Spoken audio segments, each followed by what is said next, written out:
got here. So we're running a Yorion Niv-Mizzet deck. We have 35 lands. We're running 2 of the new creature lands, the Bivouac and the Restless Spire. You'll see why when we get to those matches. Rest of the deck is standard Niv-Mizzet split with Supreme, Bring to Light. We've brought in Leyline Binding. We also have Wandering Mind. We're running Up the Beanstalk because this card's just incredible. Obviously it leverages great in our deck because we Bring to Light for another 5 drops. That's, you know, reload with Niv and draw 2 cards. Or we can Bring to Light for Supreme and use the additional card draw here to jumpstart an emergency card from the graveyard. Aside from that, it's our standard Wandering Mind, Edgar Fret, Supreme Verdict for board wipe. Tons of removal, you can see here, the list will be down below.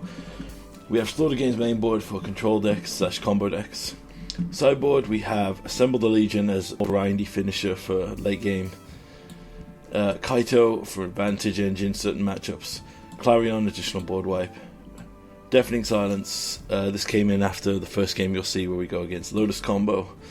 Veto for control, Fracture for Planeswalker heavy decks, and another Slaughter Games for the combo meta. And yeah, so we'll jump into the games, see how it goes. Alright, our first match here is with the old deck list, so no Beanstalk in this one. We immediately have to mulligan this because we cannot cast a single card in our hand, really. I'm running these back at 1.5 speed. I think this will work a bit better for Moto because of its jarring transitions. And as I say, I can't keep it. Yep, we do keep this on 6. I forgot that we mulliganed before that. Hoping for a creature-based matchup here for Rip Apart to do something. And we've really got to hope we draw a black. Opponent goes green-white land into Experiment 1. This appears to be some kind of aggro list, so it's perfect for the Rip Apart. Our opponent holds priority for no reason for a long time. Should say we are playing in the casual tournament practice room. I'm not comfortable taking this list through the current meta. This is me checking to see if my opponent's actually saying anything. We draw a Rip Apart, so it's great. We'll drop a mountain and Rip Apart the Experiment 1. You'll notice the timer here on 1.5 speed. Our opponent's already used nearly a minute and a half. Yeah. Let's see what happens here. Opponent plays an unclaimed territory, naming human, confirming this is a human deck. Very good. Double green. They play the Werewolf Pack Leader. So we'll drop a land here. Ironically, we drew literally the colors we didn't need. We'll Rip Apart again. This is card advantage eventually, so we want to get rid of that.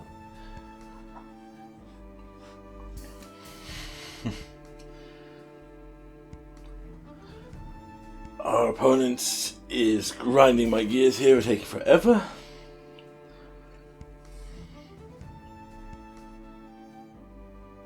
They play another Werewolf Pack Leader. I'm going to play a Wandering Mind here to see if we can draw some more interaction.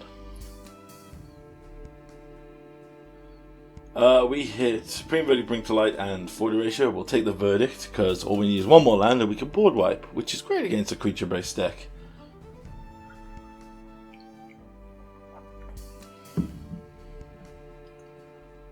Opponent taps 2 and plays a Coppercoat Vanguard, giving all their creatures ward 1 and +1/+0. Sorry, other humans. We'll play another Wandering Mind here. I'm losing my mind here that we're not drawing any lands, considering we have 35. And ironically, we can't cast really anything here. I'm going to take Bring to Light, because if we can find an answer, we'll use it there. Wait till our opponent's turn. They too are missing land drops, that gives us a good chance. Thalia's Lieutenant comes down, makes their board way bigger. They swing in here, going for card draw. I'm going to double block the Werewolf because of its card draw potential.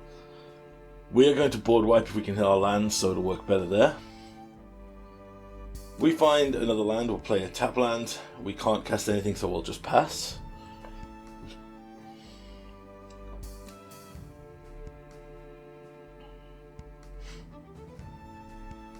Our opponent taps 2 green and has their third Werewolf Pack Leader. How insane is that, hey? Smiley face slash come on. Right, our turn. We will untap and Supreme Verdict here. If I can tap my mana correctly. We still need blue mana here to cast really anything, or black. Ironically, we drew the one of our Triomes that does not have black to cast all of our removal in hand. Opponent plays another Experiment one. We finally find a blue-black land, but ironically we don't have a blue-black land to play anything, so we've got to pass here. Opponent plays a third land finally.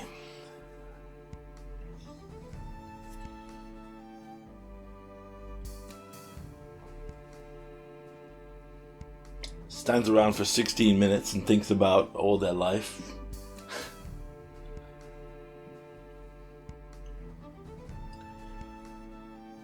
Tap out for a Jeskai, what's it called? Mantis Rider. Yep, we'll concede here. We're just pretty much dead and I'm annoyed at how my mana base went out. So this is our older list, so we'll just bring in a Clarion, take out a Thought Erasure, bring in a Smiter, and we'll take out a Thought Erasure. Then we'll pass back, see how this does. I believe this was the last match that actually made me change the deck list.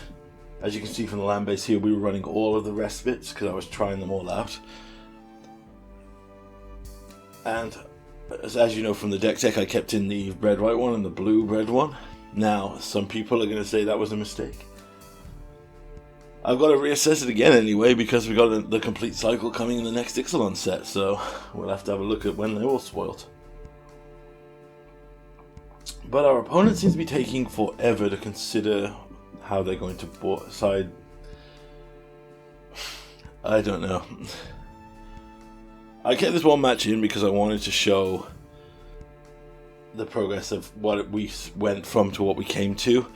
Plus, this is no thing, I've said this about Pioneer before, it is so hard to get Pioneer content because literally there are hardly any players online, and literally the most dedicated players I've seen is a guy playing Lotus Combo and a guy playing Mono Green, and every time I've tried to play some matches to practice, these guys are just there to jump on and play games with you, which and I'm 100% not joking when I say that these two players, I'm not going to say their names on the thing, it's all that they play, and I respect that because I obviously play nothing but these Niv decks, but I would like some diversity in this format. This used to be the fun thing I loved with Modern, is I'd play tournament practice and run into crazy people playing crazy stuff. So it was nice to see humans again. Right, we'll grab our Yorion. This is not too great. We'll keep this hand because it has colours. We don't have white, so we'll get rid of Valky, which I think in hindsight might have been a mistake. And wait for our opponent, who is possibly the slowest player I have ever witnessed playing an aggro deck. This guy strikes me as someone who is a control player who is trying to diversify into things, because you see this with people at your LGSs where they're like, I can attack, but if I attack and cast a creature spell, I won't have a counter spell, even though I don't run my counter spells. Let me think for 3 minutes. Right, we play a Ketria Triome, our opponent plays a Secluded Courtyard. We will play Swamp, pass the turn. We're holding up a Tyrant Scorn or a Rampage, depending on what our opponent does here. They tap 2 and play Thalia, which is going to put a crimp in our plans here. Considering, yes, but we do draw an untapped land, which is perfect, so we will force our opponent to sack a creature here. We're going to use this at sorcery speed. Tyrant Scorn might be more valuable late game because the odds are this deck doesn't have much of the higher mana curve. Opponent goes for a Temple Garden untapped. Taps 3 to play their Mantis Rider, I'm guessing, yep. Swings in, hits us for free. We'll play a tapped thing and we will kill this immediately. They could have protection from their sideboard, so I'm doing it now with the Tyrant Scorn. Unclaimed territory comes down. And our opponent plays a Hopeful Initiate into a Werewolf Pack Leader. And they have no cards in hand now. So we're going to shock this in and we're going to play Niv-Mizzet Supreme. Odds are as well any kind of removal they've brought in for our stuff will be monocolored. It would be very surprising to me if this deck had specific things that dealt with had multicolored removal, but I could be proved wrong. Our opponent has drawn 3 cards here and plays, unironically, the Reflector Mage, which is terrible for us. It's probably their one spell that can deal with it. Werewolf Pack Leader and Hopeful Initiate hit in there, bringing us down to 10. We have a Rip Apart and a Wandering Mind here. We can't cast the Niv-Mizzet, so what we'll do here is cast the Wandering Mind. That will find us Assemble the Legion. We will Rip Apart the Werewolf Pack Leader. As I've said before, this is a card draw for them. So we want to stop that before they can get it going. Pass to our opponent. They concede. They know Supreme's coming back down, they don't have an answer to it.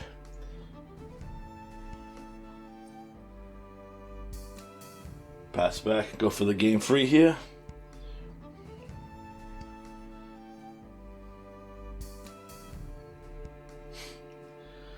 How can you be on 17 minutes playing an aggro deck? You don't have to make decisions. What I mean is they don't have to make hugely complex decisions after the fact. You literally look at your opening hand and go, I'm going to play this 1-drop, then this 2-drop, then this 3-drop. That's all you have to do with aggro decks. I know I'm simplifying, but it doesn't require 10 minutes of thinking for like 5 turns. We're going to mulligan here. This hand doesn't have too great. We're going to have to mulligan or keep this. And our opponent concedes, because apparently they don't want to... They had to mull. I've got no clue. So we'll move into our next match here. We get Yorion here. These are using replays. We keep an opening 7s pretty solid. We'll start with the Sparta headquarters. Our opponent drops a Mox Amber and an Emery. So this is an Agatha's Soul Cauldron deck. So we're immediately going to abrupt the Emery before they can use any action from it. Our opponent plays out a Rona, Herald of the Invasion, and a Patchwork Automaton. So we can't deal with the Patchwork yet, but we have to kill Rona here, because giving her Emery's ability could make it go infinite if they have the Soul Cauldron. They play Spire of Industry, buy their Gigantha. We draw a 4th land, so it's perfect here. We can use Thought Erasure to take away the Gigantha, or pass back, because they only have lands in hand. They play Granted and find a Shadow Spear from their sideboard, so they hit us for 2. We play a tap land and we will Dreadbore the Patchwork Automaton. Our opponent plays out the Fae of Wishes and plays out an Agatha's Soul Cauldron, giving the Fae of Wishes the ability of Emery. I'm looking at how their combo works here, and it's clear that they want to give Emery the ability to Arona and cast Mox Amber over and over again to make infinite mana. I'm going to use Bring to Light here, and I'm going to grab Valky in the Tibalt form, and we'll just immediately use him to exile the Soul Cauldron, which ironically will now let us do their combo with Tibalt's ability. They swing in and kill Tibalt. They play another Patchwork Automaton here. Switch over the Shadow Spear. They have no cards in hand here, so I'm going to shock this land in and hit them with Supreme Verdict. And that leaves us enough mana to activate the Restless Spire, so we'll swing in and get a Scry. Leyline Binding is perfect, we'll keep that on top. Opponent has no action there, so let's cast out our Niv-Mizzet. Hold up a Leyline Binding.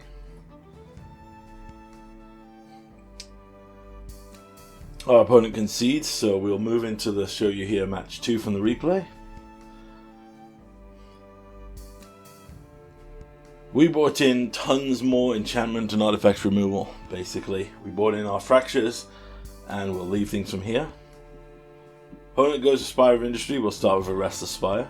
They start with a Mox Amber, cast out a Rona, Herald of the Invasion, and a Springleaf Drum. We go for our Growth Spiral here. Our opponent Mystical disputes it to slow us down, which is quite interesting. They play a Ledger Shredder, put a Mox Amber in the graveyard, throw out an Emery. So they're getting close to their combo. They mill over a Soul Cauldron, so if Emery lives, they could get that back. So unfortunately, we're going to have to Dreadbore Emery and hope their last card is not under the Soul Cauldron. They throw out a Lair of the Hydra. They have one card in hand. They loot with Rona. Throw away a Fauna Shaman. This is a very interesting build of the deck. They have Thoughtseize and take away our Beanstalk. They tap and buy Gigantha. We will play our Fabled, crack our Fabled, get our final land color, cast out a Supreme Wandering Mind. We'll find a Cosmic Rebirth. That will let us buy back a land. Our opponent finds another Thoughtseize, takes out our Cosmic Rebirth, swings in. We got nothing to do, so we pass back. Opponent plays Watery Grave.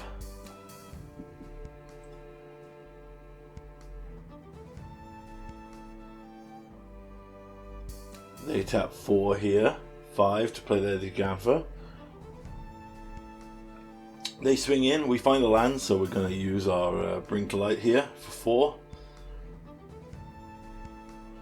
And we're going to grab a Supreme Verdict, wipe the boards. It's our second spell, so they do get to loot with Ledger Shredder. Unfortunately though, they don't get to hold it in hand. It's a land. Pass back to our opponent. They play a Tyvar. They negative Tyvar to grab a Patchwork Automaton. We find another Bring to Light here, so what we're just going to do is cast Bring to Light for 4, and we're going to use the Valkyrie trick again, and our opponent concedes. Cool build of the deck, but we unfortunately were just able to grind them out. Our last match here against Low Fiver, we've had to mull to 5.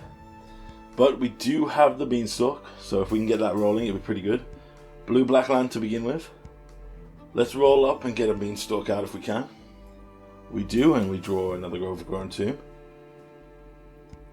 So this is an Esper coloured deck, very interesting. We still need blue to cast any of our spells. We'll shock in to hold up a Jetmir's Garden if we need it. Opponent goes Tainted Indulgence and throws away a land. Another land from our opponent. They go to pass back, so let's cycle a Jetmir's Garden. Finds us another land, not a blue land though. Restless Spire comes out, which is ironic and very good.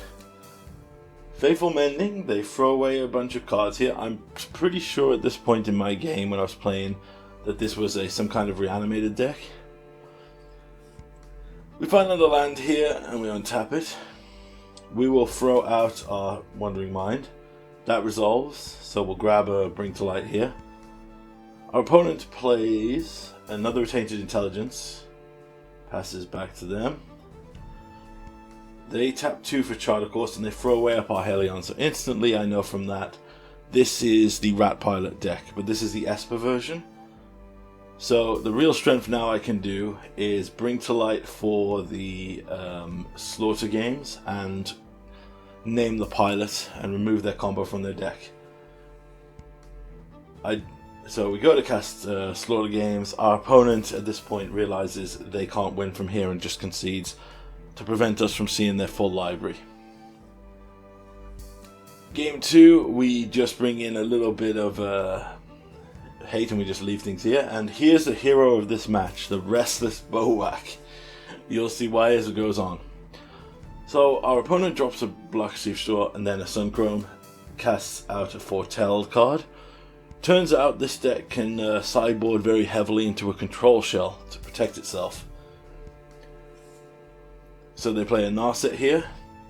In response we will Leyline Binding Narset, which was a mistake because they choose a Void Rend off the Narset. Would have been better to wait and see if that was going to be picked if or not. We'll play Up the Beanstalk as a tempting target for them to Void Rend. They Void Rend, take out the Leyline Binding, reactivate Narset, find a Thoughtseize. They take our Slaughter Games to prevent us from stopping them there. We'll play our Restless Bivouac and we'll Vanishing Verse Narset. I would also like to point out our opponent foretold a card. They play Hero Dominaria, and I thought that card was saw it coming. So here's the thing. I think they're holding up counter magic, so I'm just going to use Restless Bivouac here and attack down their Teferi. Use its ability to put a counter on itself, like an old school Raging Ravine. They use Tainted Indulgence in their end step. Charted Course, Faithful Mending, they're just churning through their deck here. Thoughtseize us, takes our Bring to Light. With the Teferis on tap, I don't want to play the Supreme into the counterspell, so I'm literally just going to grind out these Bivouac activations here. Swing in with Bivouac, it now becomes a 4/4, so it can kill Teferi. In their end step, they Fracture and take out our Beanstalk. They have drawn into another Teferi, so they're down to 2 cards in hand. They do have mana now, so I'm going to shock this land in, activate our Bivouac again. It will swing in, becoming a 5/5, so it one-shots a new Teferi, which is very beneficial for us. In our end step, our opponent flashes back Faithful Mending. They were holding on to a Supreme Verdict for the Niv Supreme. But since we went heavily into the land plan, we were just taking them out. They Supreme Verdict, they Thoughtseize our Niv-Mizzet Supreme, and they cast their Foretold card, which is actually the Ancient Warrior token, which is pretty crazy here. So we'll play this land tapped, and I'm going to cast Cosmic Rebirth, and I'm going to use it to bring back the Beanstalk here. And then I'm going to buy our Yorion from our sideboard. Our opponent swings in here. I buy Yorion because it's a guaranteed draw at least one with Beanstalk out. Except they have a Narset and a Duress to hate out our Yorion. And a Fracture. But we top deck a Leyline Binding like a boss, so we cast Leyline Binding, exile one of the tokens, cast our Yorion here, and I was trying to figure out if I had a way I could cast it and activate the Bivouac, but I didn't. So we'll flicker the Leyline Binding at our end step, we take out their Narset so they can't dig for answers. They pass back, and on our turn we will literally just activate our hero of the story after we cycle and find another land. Cycle, activate the Bivouac. Swing in, our boy is now huge. He has been the hero of this match. They take damage, I believe take 1 draw and pass. Yes, so there is our hero of the match and why I'm keeping Bivouac in the deck. Hope you enjoyed the matches.